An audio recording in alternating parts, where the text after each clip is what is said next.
জাল কিভাবে উঠাইতে হয়, যে একা একা জালের কাজ করতে গেলে কেমন জাল উঠাইতে দেয়।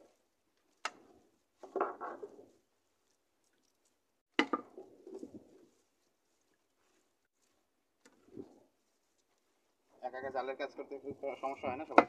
এইভাবে যদি ওঠা হয়, এই এক পাশ বাসনার পাশ দেখাচ্ছি,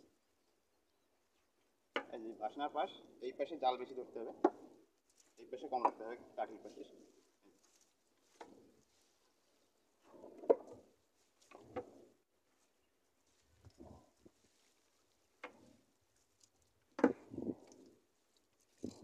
অনেকের প্রশ্ন থাকে একা একা কীভাবে কাজ করো, সেটা আমি দেখাচ্ছি।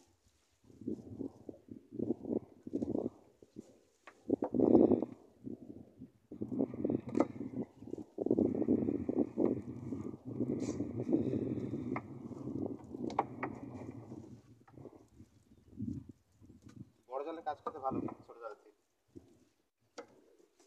কাঁচরা বাঁধে না, একদম সাফাই জাল থাকে। যত লম্বা জালই হোক কোনো সমস্যা হয় না ওটা।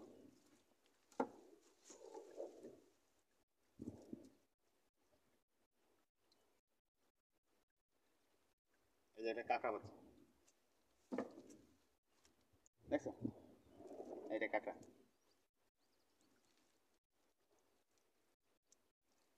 এটা জাল কাটে, জম্বের কাটা, কেচির মতন, একেবারে কেচির মতন কাটে।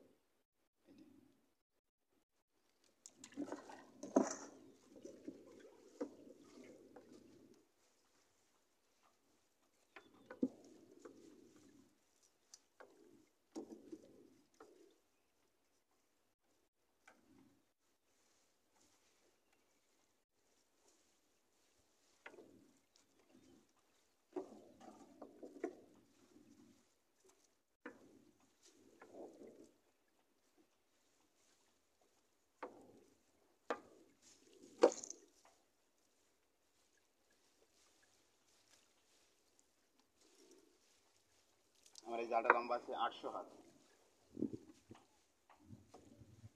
মানে 300 থেকে 350 মিটার বলতে পারো।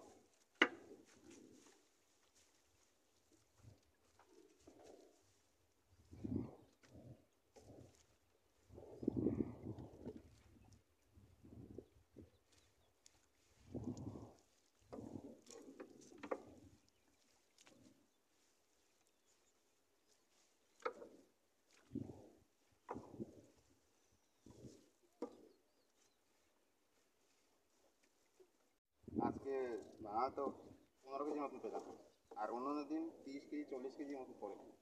আজকে সব লাফায় চলে গেছে, জল পরিষ্কার ছিল, জল খোলা ছিল। দেখি জাল উঠে আবার যাবো, যদি আরেকটা পাই।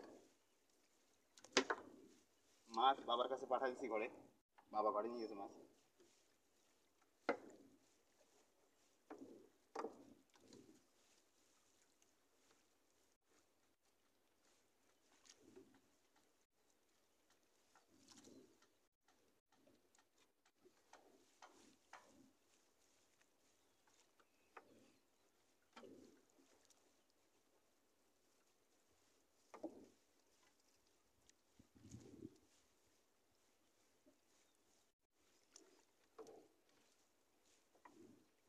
ঠিক আছে বন্ধুরা, দেখুন তো এইভাবে উঠাতে হয়। এই কাঠির পাশে এক পাশে রাখতে হবে, এই পাশে বাসা রাখতে হবে। বাসা যত দূরেই থাক এইভাবে আরামসে টানতে হবে। এই যে বাসার সাইডে জাল বেশি থাকে, আর কাঠির পাশে এই জাল থাকবে না, খালি কাঠি থাকে। এইভাবে উঠলেই একা উঠান যাবে। ঠিক আছে বন্ধুরা, আবার পরে দেখাবো মাছ কীভাবে ধরতে হয়, কীভাবে জাল দিতে হয়।